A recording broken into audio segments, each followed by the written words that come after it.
자, 오늘 다 같이 읽으실 성경 말씀은 마가복음 13장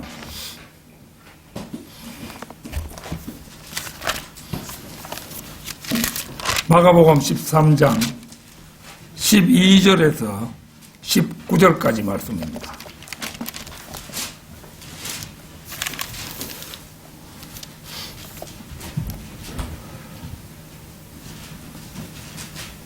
(12절에서) 19절까지 말씀 다 찾으신 줄 알고 받들어 읽겠습니다. 형제가 형제를, 아비가 아들을 죽음에 넘겨주며 또 자식들이 부모를 대적하여 일어나서 그들을 죽게 하리라. 또 너희는 내 이름으로 인하여 모든 사람에게 미움을 받으리라. 그러나 끝까지 견디는 자는 구원을 받으리라. 그러나 너희가 선지자 다니엘이 말했던 멸망의 가증한 것이 서지 못할 곳에 서 있는 것을 볼 때면 잃는 자는 깨달으라. 유대에 있는 자들은 산으로 도망하라.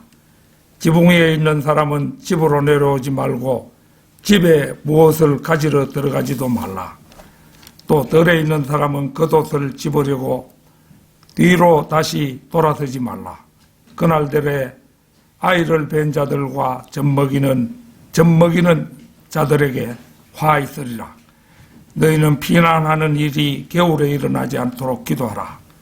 그 날들에는 고난이 있으리니 하나님께서 창조하신 창조의 시작으로부터 지금까지 그와 같은 일이 없었으며 그 후에도 결코 없으리라. 이 말씀은 대환란의 그런 상황이죠.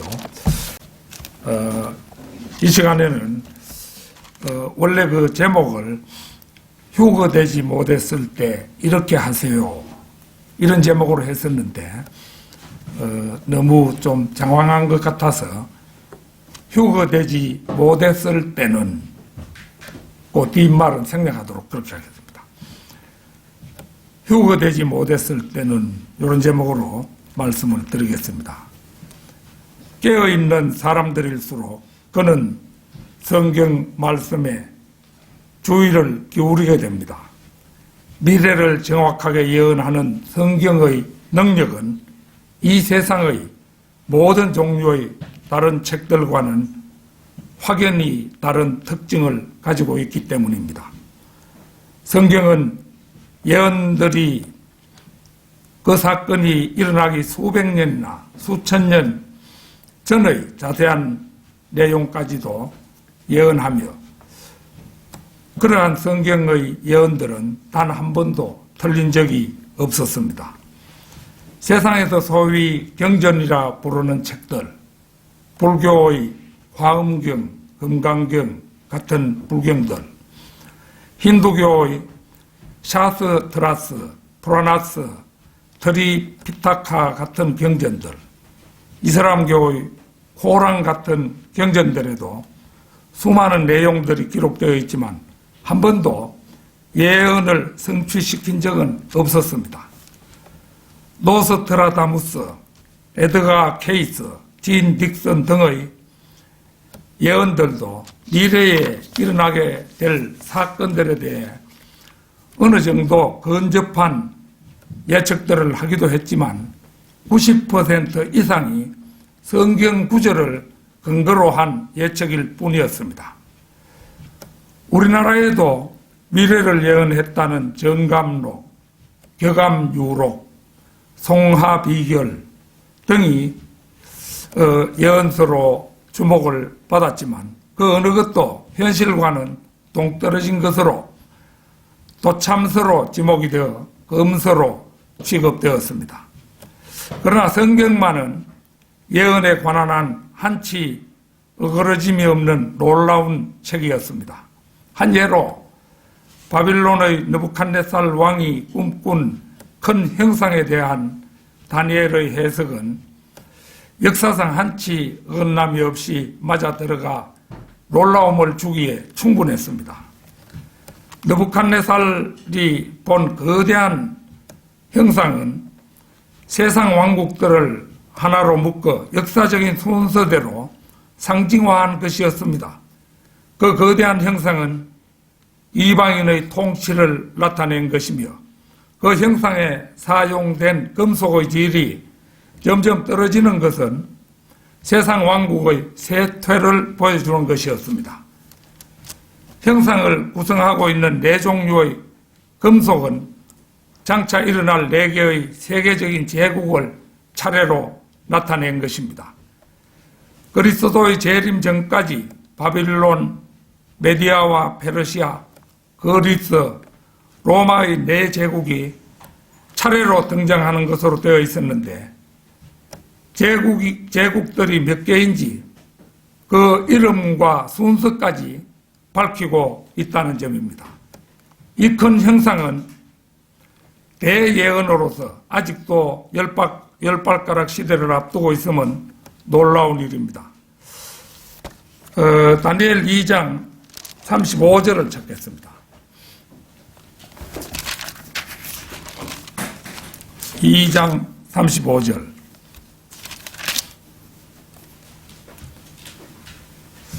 그 철과 진흙과 녹과 은과 금이 함께 산산이 부서져서 여름 타작마당의 쭉정이 같이 되어 바람에 날려 사라져 간 곳이 없어졌으며 그 형상을 친 돌은 태산을 이루어서 온 세상을 가득 채웠나이다. 형상이 차지하고 있는 네 제국이 실제적인 왕국들인 것처럼 돌의 왕국도 실제적인 왕국이어야 마땅합니다. 왜냐하면 돌의 왕국은 파괴된 네 제국을 대신하고 있기 때문입니다. 돌의 왕국은 단도직입적으로 말해 그리스도의 천년 왕국이며 형상이 상징하는 이방인들의 때는 그리스도께서 재림하실 때 비로소 끝이 날 것입니다. 멀지 않은 어느 날 주 예수 그리스도께서 공중에 오셔서 거듭난 모든 그리스도인들을 불러 올려 셋째 하늘로 데려가시는 휴거가 있을 것입니다. 르크만 목사님은 세상에 살다가는 인류의 총수를 아담 때부터 이제 세상 끝에까지 그 총수를 9천억으로 잡았는데 휴거된 사람의 수를 이제 아이들을 포함해서 40억으로 잡았습니다. 그러면 이제 9천억을 40억으로 나누면은 225라는 숫자가 나옵니다. 이 숫자는 이제 225명당 한 명이 겨우 휴거된다는 계산이 나옵니다. 따라서 오늘 저희 설교는 휴거된 사람들을 위한 것이 아니라 휴거되지 못하는 절대 다수의 사람들을 위하여 마련한 것입니다. 물론 우리 구원받은 사람들에게도 이 설교는 좋은 각성의 시간이 되리라고 저는 믿습니다. 휴거되지 못했을 때는 첫째는 어떤 경우에도 흥분하지 말아야 한다는 것입니다. 마태복음 24장 9절에서 13절을 찾겠습니다.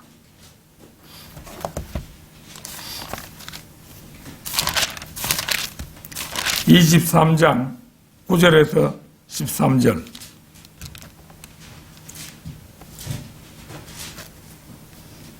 아, 24장입니다. 24장 9절. 그때의 사람들이 너희를 고난받도록 넘겨주며 죽이리라. 또 너희는 내 이름으로 인하여 모든 민족에게 미움을 받으리라. 그때에는 많은 사람이 실족하게 될 것이며 서로 잡아서 넘겨주고 서로 미워하겠으며 또 많은 거짓 선지자들이 일어나서 많은 사람을 미혹하리라. 불법이 성행함으로 많은 사람의 사랑이 식어지리라. 그러나 끝까지 견디는 자는 구원을 받으리라. 하나님의 말씀에 대한 올바른 이해가 없으면 거짓 선지자들을 구별하기가 어렵습니다. 그들은 언제나 참 선지자들로 자신들을 가장하기 때문입니다. 그러나 성경에 제시된 선지자들의 모습을 보면 거짓 선지자들을 구별해 낼 수가 있습니다. 성경에 나오는 선지자들, 특별히 구약의 신정 정치에 있어서 그들은 특수부대 요원 같은 사람들이었습니다. 이들에게는 특수부대 요원임을 알리는 마크와 표식이 붙어 있었습니다. 즉 이들은 특별한 임무를 맡았던 사람들이었던 것입니다. 선지자들은 야고보서 5장에서 보는 대로 고난을 겪었고 때로는 에스겔 8장 8절에 나와 있는 그대로 담을 파기도 했으며 이사야 20장 2절에 나온 그대로 벌거벗고 다니기도 했습니다. 또 호세아 1장 3장에서는 호세아가 창녀와 결혼하기도 했지요. 또 욥기 2장 8절을 보면은 잿더미에 앉아 있기도 했습니다. 또 아내를 잃기도 했습니다. 에스겔 24장 18절을 보면 에스겔이 자기 아내의 죽음을 맞았지요. 또 열왕기상 22장 24절에서는 따귀를 얻어맞기도 했지요. 그리고 예레미야 38장에서처럼 감옥에 들어가기도 했습니다. 또 마태복음 23장 37절에서 보듯이 돌로 얻어맞기도 했습니다. 그리고 예수님께서는 십자가에 못 박히시기도 했고 어린아이에게 조롱도 당했으며 이거는 열왕기하 2장 23절이죠. 또 목배임을 당하기도 했습니다. 침례인 요한의 경우입니다. 그러므로 환난 시대에 세상에 남겨진 자들은 불못의 형벌을 피하고 영원한 생명을 위해 모든 괴로움을 견디고 때에 따라서는 죽음도 불사할 수 있는 강인함도 있어야 합니다. 휴거 후에는 7년 환란으로 들어갑니다. 이 7년 환란은 전 3년 반과 후 3년 반으로 나누어집니다. 전 3년 반은 그래도 견딜만 하겠지만 후 3년 반은 말 그대로 혹독한 어려움이 있을 것입니다. 휴거가 일어나기 전에 휴거되지 못한 것에 대해 전혀 걱정하지 않고 심상하게 생각했다면 이미 휴거가 일어난 이후에 걱정하고 후회해도 전혀 소용이 없습니다. 휴거가 일어나기 전에 하나님과 바른 관계를 맺기 원했다면 그 사람은 하나님과 바른 관계가 형성되어 휴거의 기회를 가질 수 있었을 것입니다. 그러나 이미 휴거의 기회를 놓쳐버린 이상 지상에 머무르며 환란을 끝까지 견디는 것 외에는 기회가 없습니다. 그러나 끝까지 견디는 자는 구원을 받으리라. 오직 이 말씀만이 자신을 구원할 수 있는 유일한 방책인 것입니다. 휴거 후에 그리스도인들은 한 사람도 남지 않고 모두 사라져 버렸습니다. 사람에게 어린아이가 있었다면 그 귀여운 아이도 사라지고 없습니다. 왜냐하면 어린아이가 죄를 알지 못하는 동안은 아기에게 죄가 고발되지 않기에 아기도 휴거되기 때문입니다. 아기는 예수님과 함께 셋째 하늘에 있게 되겠지요. 로마서 5장 13절을 찾겠습니다. 로마서 5장 13절.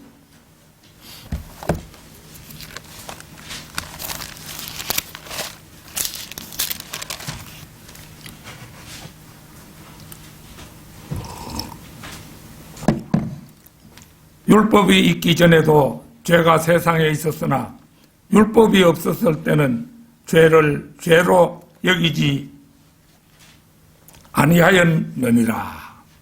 어린아이가 지옥에 가지 않는 것은 이처럼 확실합니다.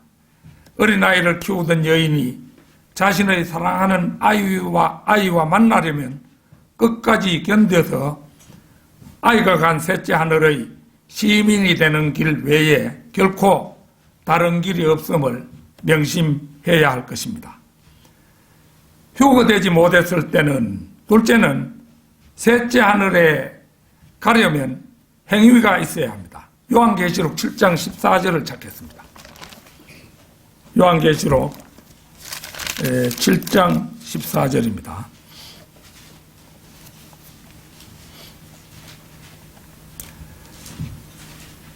내가 그에게 말씀드리기를 주여 당신이 아시나이다 하니 그가 내게 말하기를 이들은 대환란에서 나온 사람들이며 자기들의 옷을 씻어 어린 양의 피로 희게 하였느니라.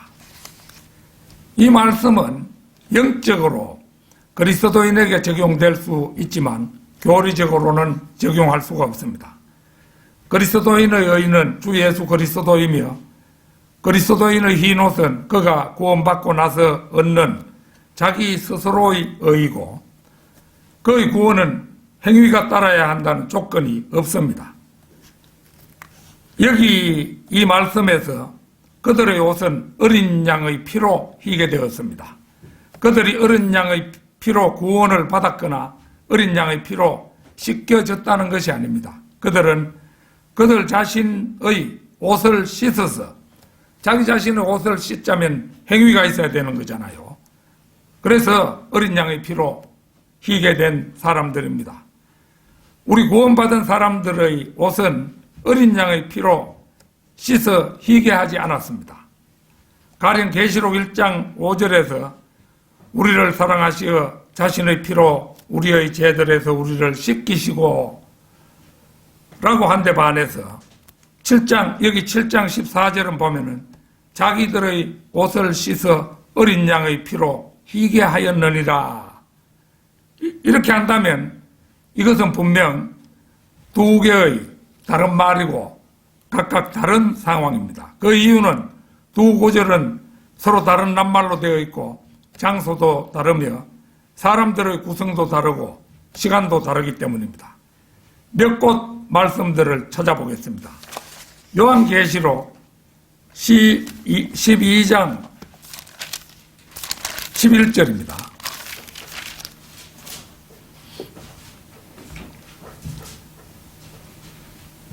그들이 어린 양의 피와 자기들이 증거한 말로 그를 이겼으니 그들은 죽기까지 자기들의 생명을 사랑하지 아니하였도다.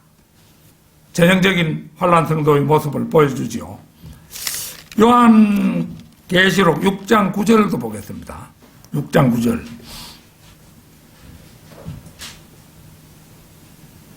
어린 양이 다섯째 봉인을 여실 때 내가 보니 제단 아래에는 하나님의 말씀과 그들이 가진 증거 때문에 죽임당한 자들의 혼이 있었는데, 이것도 환란 성도의 모습이죠. 그 다음에 요한계시록 22장 14절입니다. 요한계시록 22장 14절.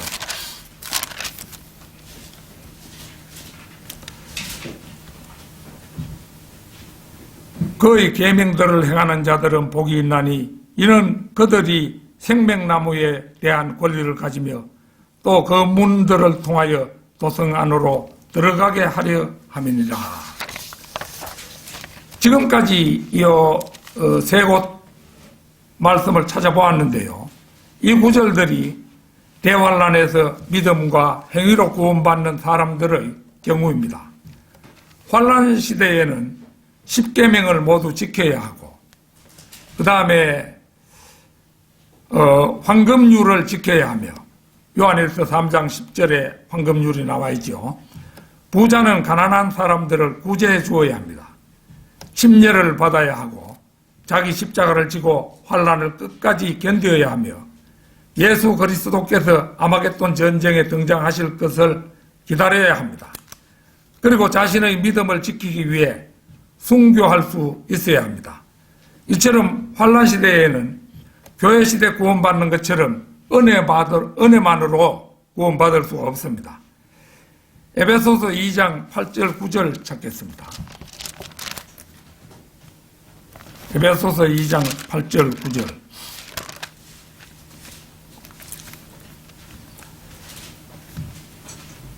너희가 믿음으로 말미암아 은혜로 구원을 받았으니 이것은 너희에게서 난 것이 아니요 하나님의 선물이라. 행위에서 난 것이 아니니 아무도 자랑하지 못하게 하려 하심이라. 휴거가 일어나기 전에는 믿음으로 말미암아 은혜로 구원을 받았을 뿐 믿음 이외의 어떤 조건도 전혀 필요하지 않았습니다. 그러나 휴거가 일어난 단 1초 후에라도 십계명과 황금률을 지켜야 하며 그것들을 배워야 합니다. 왜냐하면 이제부터는 율법을 지킨 행위에 의해 심판을 받기 때문입니다. 환난 시대에 셋째 하늘에 들어가는 유일한 길은 하나님의 의인 율법을 지키고 행하는 것뿐입니다. 마태복음 25장 41절에서 45절을 찾겠습니다. 마태복음 25장 41절에서 45절입니다. 그때에 왕이 왼편에 있는 자들에게도 말하기를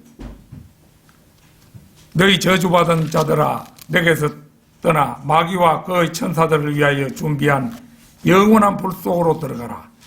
너희는 내가 굶주렸을 때에 먹을 것을 주지 아니하였고 내가 목말랐을 때에 마실 것을 주지 아니하였으며 내가 나그네 되었을 때에 대접하지 아니하였고 내가 헐벗었을 때에 입을 것을 주지 아니하였으며 병들고 감옥에 갇혔을 때에 문안 오지도 아니하였느니라 하리라.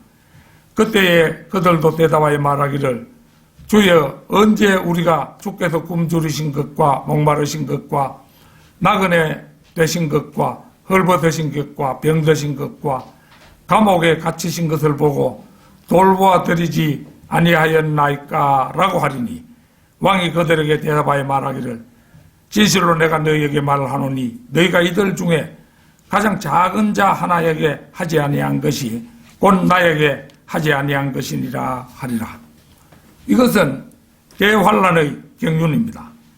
참고로 각 시대의 경륜을 살펴보면 창세기 1장부터 출애굽기 20장, 출애굽기 20장은 10계명이 제정되는 그 장이지요. 그래서 창세기 1장부터 출애굽기 20장까지는 양심을 통해 작용하는 은혜의 시대이고 출애굽기 20장부터 마태복음 26장까지는 율법을 통해 작용하는 믿음과 행위의 시대이며 마태복음 26장에서 사도행전까지는 경륜이 변화되는 과도기입니다.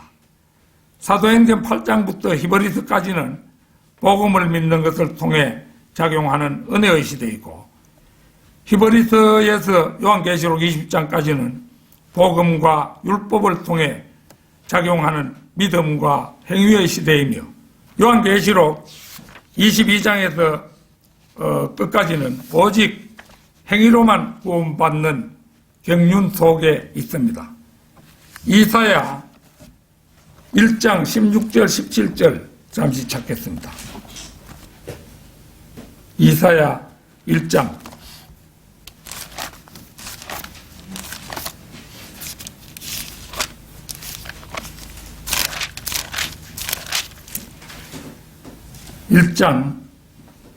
16절 17절입니다.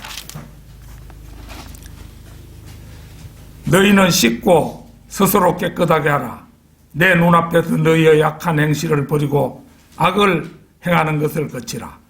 선을 행하기를 배우고 공의를 찾으며 압제당하는 자들을 구해주고 압이 없는 자를 판결하며 과부를 위하여 변호하라. 환난 때에는 이처럼 믿음 외에 행위를 뒷받침하지 않으면 교회 시대와는 달리 그는 하나님 앞에서 의로울 수가 없습니다.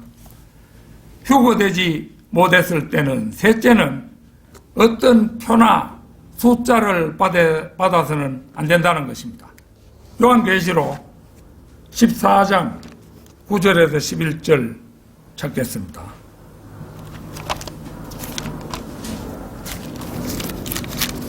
요한계시록 14장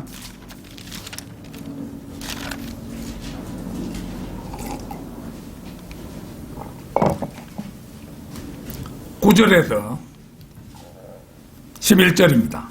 셋째 천사가 그들을 따라가며 큰 음성으로 말하기를 누구든지 그 짐승과 그의 형상에게 경배하고 그의 표를 자기 이마나 손에 받는다면 그 역시 하나님의 진노의 포도주를 마시게 되리니 그것은 그의 진노의 잔에 혼합하지 않고 부은 것이니라. 또 그 사람은 거룩한 천사들의 면전과 어린 양의 면전에서 불과 유황으로 고통을 받으리니 그 고통의 연기가 영원 무궁토록 올라가리라. 그 짐승과 그의 형상에게 경배하고 그의 이름의 표를 받는 자는 누구든지 밤낮 쉼을 얻지 못하리라. 성경은 짐승의 표를 받는 사람은 누구나 지옥에 간다고 말합니다. 진노의 잔은 주 예수 그리스도께서 겟세마네 동산에서 마시기를 원치 않았던 바로 그 잔입니다. 하나님의 진노의 포도주를 마시게 되리니라는 부분의 뜻은 지옥의 형벌을 받는다는 의미입니다. 따라서 이것은 죄에 대한 하나님의 진노이며 심판입니다. 오늘날 설교자들이 지옥을 전하지 않는다는 까닭은 지옥에 에어컨을 설치했다거나 새롭게 수리를 했거나 해서 그런 것이 아닙니다. 이 시대의 비극 가운데 하나는 지옥불에 대한 설교가 강단에서 사라졌다는 것입니다. 기독교의 본고장인 미국의 성경대로 믿는 설교자들조차도 영원히 불타는 지옥에 대해 설교하는 것을 부끄럽게 여기는 데까지 이르렀을 정도입니다. 그들이 지옥에 관해 설교하면 광신자 내지 구닥다리로 낙인 찍히기 일쑤입니다. 절교 외에는 사도신경에서조차도 우리는 사도신경 이런 걸 외우지 않죠. 그런데 사도신경 이런 걸 외울 때도 그리스도께서 지옥에 내려가셨다는 말이 빠져 있다고 합니다. 노스웨스턴 대학의 한 교수가 조사한 현대 전 세계 배교 추세라는 여론조사를 했다고 합니다. 그 조사에 따르면 회중교회 목사 중 96%, 루터교 목사 중 30%, 성공회 목사 중 96%, 장로교 목사 중에 85%, 감리교 목사 중에 92%, 침례교 목사 중에 50%가 문자적인 지옥을 믿지 않고 있다고 합니다. 따라서 대부분의 설교자가 더 이상 지옥을 설교하지 않는 것은 그것을 믿지 않기 때문이며 믿지 않는 사람은 그들 자신이 그 지옥으로 향하기 때문이라고 러크만 목사님은 진단했습니다. 따라서 휴거에 제외된 사람들은 지옥이 결코 꺼지지 않는 불로 타오르는 실제적인 장소로 누가복음 16장의 사람의 혼이 영원히 고통받는 곳임을 명심하는 것이 무엇보다도 중요합니다. 누군가가 다가와서 우리의 몸에 어떤 숫자를 새기려고 할 때 특히 666 숫자를 주입하려 하면 그것을 절대로 받아서는 안 된다는 것입니다. 사람들은 짐승의 표에 대해서 지겹도록 들어왔기 때문에 그런 일이 실제로는 일어나지 않을 것이라고 농담으로 심상하게 여기는 경우가 많습니다. 그러나 몇십 년 전 나치 독일에서는 모든 유대인들에게 다윗의 별, 이 다윗의 별이라는 것은 삼각형 두 개를 교차시킨 것이죠. 이걸 가슴에 달고 다니도록 명령했고 그들은 그 명령대로 복종하다가 구분되어서 600만 명이 희생되기도 했습니다. 이처럼 전체주의 정부나 공산주의 정부가 모든 시민에게 숫자와 표를 받도록 강권하는 것은 그다지 어려운 일이 아닙니다. 얼마 전에 우리 그 대통령이 자기가 아스트라제네카라는 그 그 예방약을 이제 자기가 맞는다고 쇼를 한번 벌였지요. 그런데 딱 거기서 딱 그 주사기에 주입해가지고 다른 곳에 가지 않고 간호원이 그 대통령 팔에 주입했으면 누가 의심을 하겠습니까? 그런데 딱 빼내가지고는 그 칸막이 뒤로 갔다가 왔는데 그 주사기 미리 준비해놨다가 가져와서 놨다고 모두 의심했죠.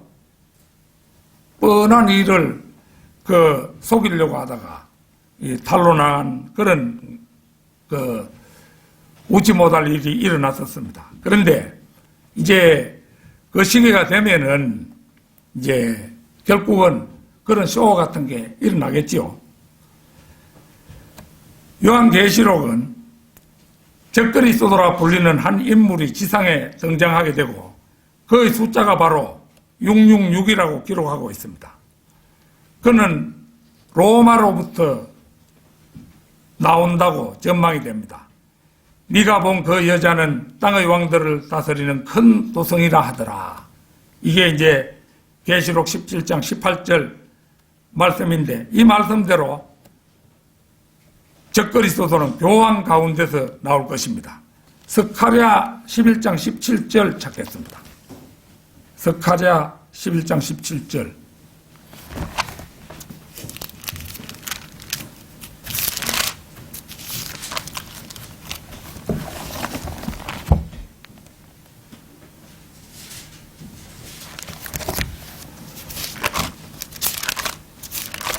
말라기 바로 앞인데 스가랴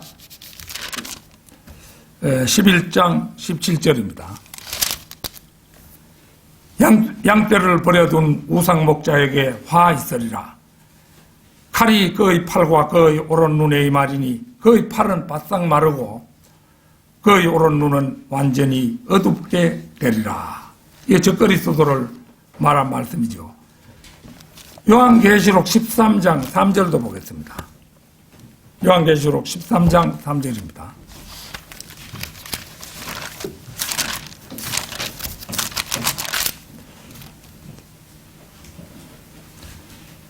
또 내가 보니 그의 머리들 가운데 하나가 상처를 입어 죽게 된 것 같았으나 그의 치명적인 상처가 나으니 온 세상이 기이 여겨 그 짐승을 따르더라.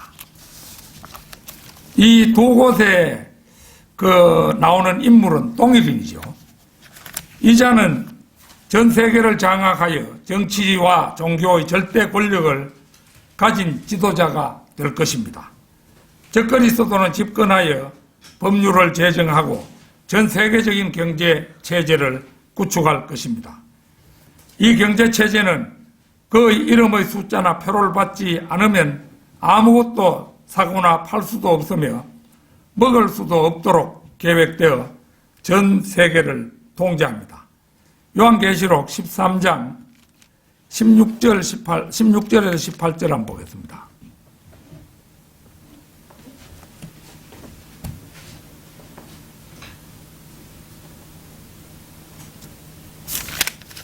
(16절에서 18절) 그가 모든 자, 즉 작은 자나 큰 자, 부자나 가난한 자, 자유자나 종이나 그들의 오른손이나 이마에 표를 받게 하고 그 표나 그 짐승의 이름이나 그 이름의 숫자를 지닌 사람을 제외하고는 아무도 사거나 팔 수 없게 하더라. 지혜가 여기 있으니 지각이 있는 자는 그 짐승의 숫자를 헤아려 보라. 그것은 한 사람의 숫자이니 그의 숫자는 666이니라. 상점에서 식료품을 골라서 계산대 앞에 가면 당신의 손을 이 기계 위에 얹으세요 이렇게 말하거나 기계 앞에 똑바로 서세요 이렇게 하겠지요. 그 명령에 따라 기계에 손을 얹거나 기계 앞에 섰을 때 적그리스도의 표가 기계에 읽혀지면 식료품을 살 수 있지만 그렇지 않으면 아무리 많은 돈을 가지고 있다고 해도 거래를 할 수가 없게 됩니다. 배가 고파 우는 어린 아기에게 우유를 구해줄 수 없는 어머니의 마음이 얼마나 비참할지 한번 생각해 보십시오. 말 못하는 어린아기가 배가 고파 울어대는 것을 보다 못해 숲으로 달려가 우유를 사려고 해보지만 저 어머는 냉정하게 부인이 이 표를 받기만 하면 무엇이든지 살 수 있습니다. 이렇게 말할 것입니다. 그런데도 이보다도 더 절박한 경우가 있습니다. 아이가 아파 약을 사서 먹어야 하는데도 당신은 표가 있습니까? 라는 말로 거절당합니다. 몸이 아파 병원에 가는 길에 연료가 떨어져서 주유소에 들렀는데 당신은 표가 있습니까? 라는 동일한 질문으로 기름을 넣을 수가 없게 됩니다. 이런 경우 표를 받지 않고 버틸 사람이 몇 명이나 되겠습니까? 적그리스도의 표를 받아서는 안 된다고 말하는 것은 오직 성경뿐입니다. 성경만이 진리라는 사실을 믿는다면 아무리 힘들더라도 표나 숫자를 받아서는 안 됩니다. 왜냐하면 표나 숫자를 받으면 그 순간 지옥행이 결정되기 때문입니다. 여기 이제 보면 앞서 우리가 그 어린아이들은 다 죄에 대한 의식이 없는 그런 경우에는 다 휴거된다고 했죠. 여기서 그러면 그 배가 고파 우는 아기에게 우유를 구해주려고 하는 이 여자는 7년 대환란 때 이제 휴거가 끝난 다음에 7년 대환란 때 아기를 낳은 그런 여자들이겠죠. 그 아기에게 우유를 먹여야 되니까 그렇게 이해를 하면 되겠습니다. 휴거되지 못했을 때는 넷째는 경건한 광신자가 되어야 하고 순교자로 죽어야 한다는 것입니다. 요한계시록 12장 11절 보겠습니다. 요한계시록 12장 11절. 그들이 어린 양의 피와 자기들이 증거한 말로 그를 이겼으니 그들은 죽기까지 자기들의 생명을 사랑하지 아니하였도다. 환난 시대에는 그리스도의 흘린 피를 믿는 믿음에 행위가 더해져야 합니다. 이것은 구약 시대에 흘려진 피를 믿는 믿음과 행위가 요구되었던 것과 똑같은 상황입니다. 누군가가 그 휴거되지 못한 사람에게 찾아와서 오른손을 들고 적그리스도가 만왕의 왕이요 만주의 주라고 하나님께 맹세하라고 하면 그 사람은 손을 내린 채로 예수 그리스도만이 주님이시다 이렇게 고백해야 합니다.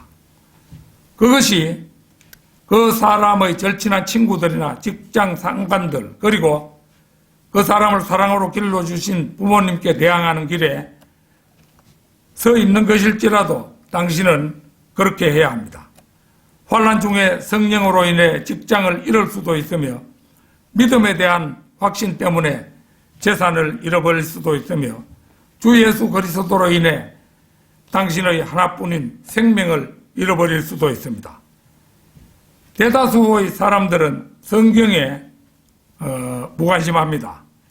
예수 그리스도와 그분의 재림에 대해서도 관심이 없기는 매일반입니다. 반면에 재산을 정식하는 일이나 자아에 관련된 것에는 정신없이 빠져듭니다. 그러나 환난 시대 하에서는 다른 어떤 것에도 관심을 두어서는 안 되며 오직 적그리스도를 대항하여 짐승의 표나 숫자를 받지 않고 목배임을 당하는 순교를 자처하는 것에만 온 마음을 쏟아야 합니다. 왜 그러냐 하면은 그렇게 하지 않고서는 영영 하늘나라에 들어갈 방법이 없기 때문입니다.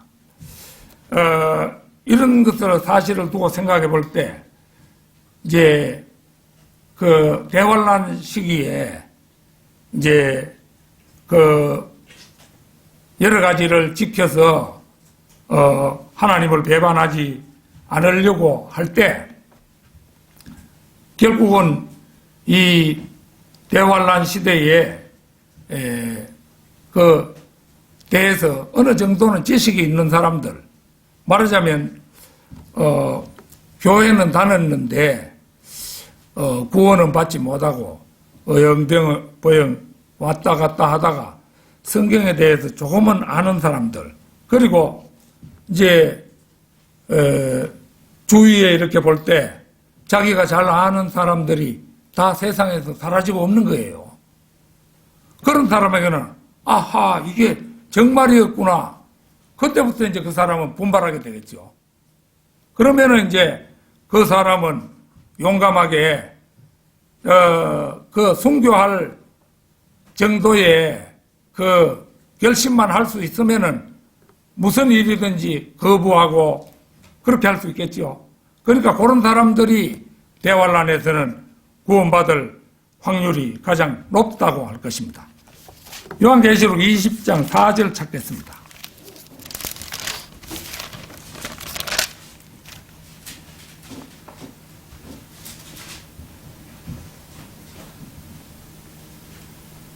또 내가 보좌들을 보니 그들이 그 위에 앉았는데 심판이 그들에게 주어졌더라.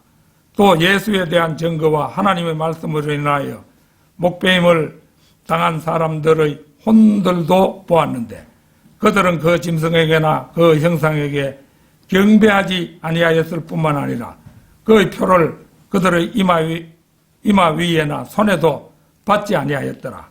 그러므로 그들은 살아서 그리스도와 함께 천년을 통치하더라. 여기에 방법이 제시되고 있죠. 이것은 환란 시대에 순교한 자들에게 주어지는 천년왕국 통치라는 축복입니다.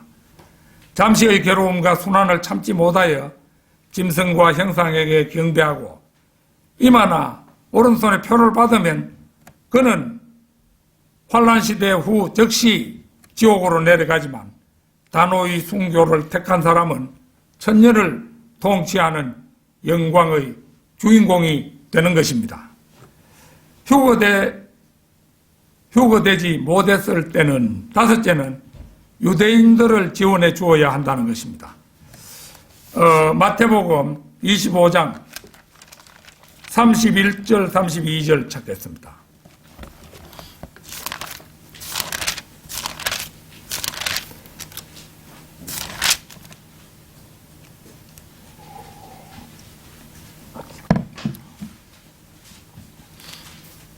(31절) (32절)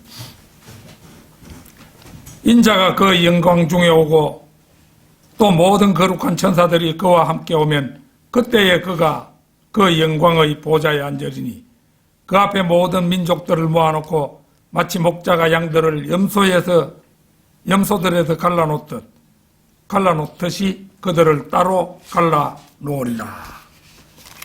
보는 것처럼 예수님께서 재림하시어 돌아오면 모든 민족들의 심판을 받게 됩니다. 무엇보다도 이방인들은 예수님의 형제인 유대인들을 어떻게 대우했는가에 대한 심판을 받게 됩니다. 600만 명의 유대인들을 학살한 독일 나치 정부의 히틀러를 모르는 사람은 없습니다. 그러나 적그리스도는 히틀러보다도 10배는 더 악랄한 존재입니다. 이사야 28장 15절 찾겠습니다. 이사야 28장 15절.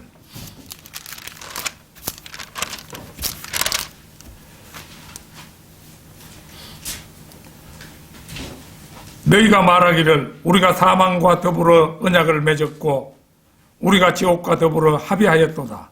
넘치는 재앙이 지나갈지라도 우리에게 임하지 못하리니 우리는 우리가 거짓을 우리의 피난처로 삼았고 허위 아래 우리가 우리 자신을 숨겼음이라 하였도다. 여기 이제 지금 이 내용 자체는 이스라엘 민족이 적그리스도에게 속아서 협정을 맺었음을 탄식하는 그런 구절이죠. 그래서 여기에서 보듯이 이제 적그리스도는 이스라엘 민족과 이제 전 3년 반 동안에 이제 평화 조약을 협상하지요. 그러나 3년 반 후, 곧 후 3년 반에는 맺었던 협정을 깨뜨린 후에 유대인을 파멸시키려고 혈안이 됩니다. 다니엘 9장 27절 찾겠습니다. 다니엘 9장 27절.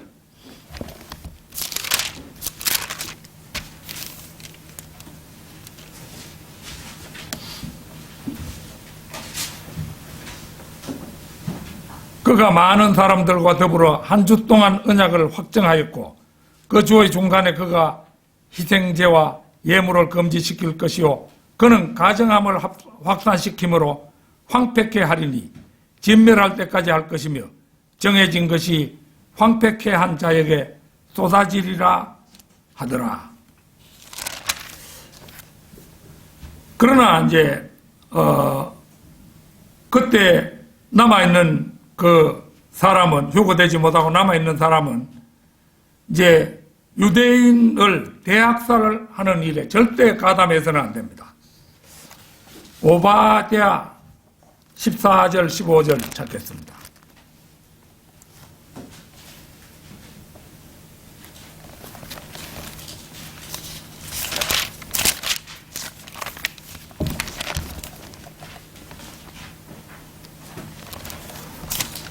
오바댜 14절 15절입니다.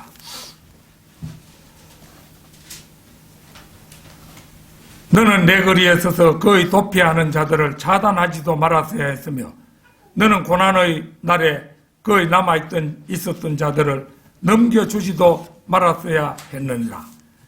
주의 날이 모든 이방 위에 가까우니 네가 행했던 대로 네게 행해지리라. 네 보응이 네 자신의 머리로 돌아가리라. 보다시피 도피하는 유대인들을 차단하거나 그들을 적그리스도 편에 넘기는 자들에 대해서 이렇듯 엄중하게 경고를 하고 있지요. 그때 휴거되지 못한 그 사람에게 힘이 있다면 언제나 유대인을 도와야 합니다. 단 한 명의 유대인을 구하기 위해서도 자기의 재산과 가족의 생명까지도 희생하는 자세를 가져야 합니다. 유대인들은 하나님의 백성이고 하나님께서 그들에게 복 주셨기 때문입니다. 일찍이 하나님께서는 그들의 조상 아브라함에게 약속하셨습니다. 창세기 12장 3절 한번 보겠습니다. 창세기 12장 3절.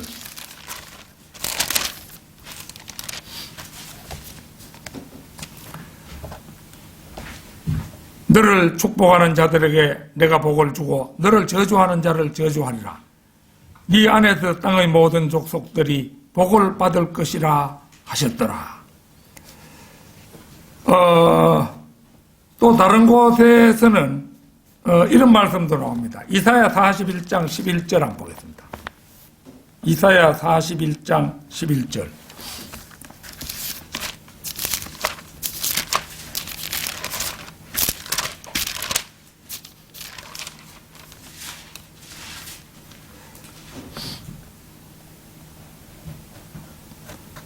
보라, 네게 노했던 모든 자들이 수치와 욕을 당하리라. 네게 노했던 네는 그 이스라엘 민족이죠. 그들은 하찮은 것 같이 될 것이요 너와 싸우는 자들은 망하리라. 이스라엘 민족에 대해 하나님의 약속은 확고합니다. 어떤 압력에도 그것에 굴하지 말아야 하고 유대인을 해쳐서는 안 됩니다. 그때 휴거되지 못하고 남은 그 사람의 구원은 바로 유대인을 대하는 그 태도에 달려 있을 것입니다. 결론적으로 휴거가 일어나기 전에 이제 모든 사람은 구원받았어야 했지요. 그러나 이제 그 남겨진 사람을 포함한 부지기수의 사람들이 휴거를 놓치고 말았습니다. 역사상 영적인 일에 다수가 옳았던 적은 한 번도 없었습니다. 이에 대해서 예수님께서는 마태복음 7장 13절에서 너희는 좁은 문으로 들어가라. 이는 멸망으로 인도하는 문은 넓고 그 길이 광대하여 그리로 들어가는 사람이 많으나라고 말씀하셨지요. 노아의 시대 모든 문명을 멸망시킬 대홍수가 땅대에 올 것이라는 경고를 그 시대 사람들이 믿지 않았던 것처럼 오늘날에도 세상 사람들은 이 같은 경고에 무관심하고 또 믿지 않습니다. 노아의 대홍수가 일어나기 120년 전부터 사람들은 대재난이 온다는 경고를 들었고 예정된 그대로 홍수가 일어났습니다. 그리스도께서는 노아의 날들에 일어났던 것 같이 인자의 날에도 그러하리라고 누가복음 17장 26절에서 말씀하시고 있습니다. 휴거가 일어났을 때 만약 여러분이 구원받은 친구 옆에 있었더라면 대재난을 확신했을 것입니다. 왜냐하면 눈 깜짝하는 순간에 구원받은 친구는 휴거되어 여러분 곁에서 없어져 버렸기 때문입니다. 비참하고 비극적인 사실은 성도들은 모두 사라졌는데 이제 그 사람은 남겨졌다는 사실입니다. 성경에 의하면 그 사람은 지금 야고보의 고난의 때에 처해 있으며 그것은 신약 성경의 대환란이라 불립니다. 대환란 기간은 약 7년 정도 되고 이 기간은 성경학자들에 의해 다니엘의 70제주로 언급되어 왔습니다. 이 책을 읽을 무렵 휴거가 이미 일어났다면, 그러니까 이 설교를 이제 읽을 무렵 기억할 사람이 있을는지 모르겠지만은 그 사람은 대환란 기간에 이미 들어와 있는 것입니다. 마태복음 24장 21절 찾겠습니다.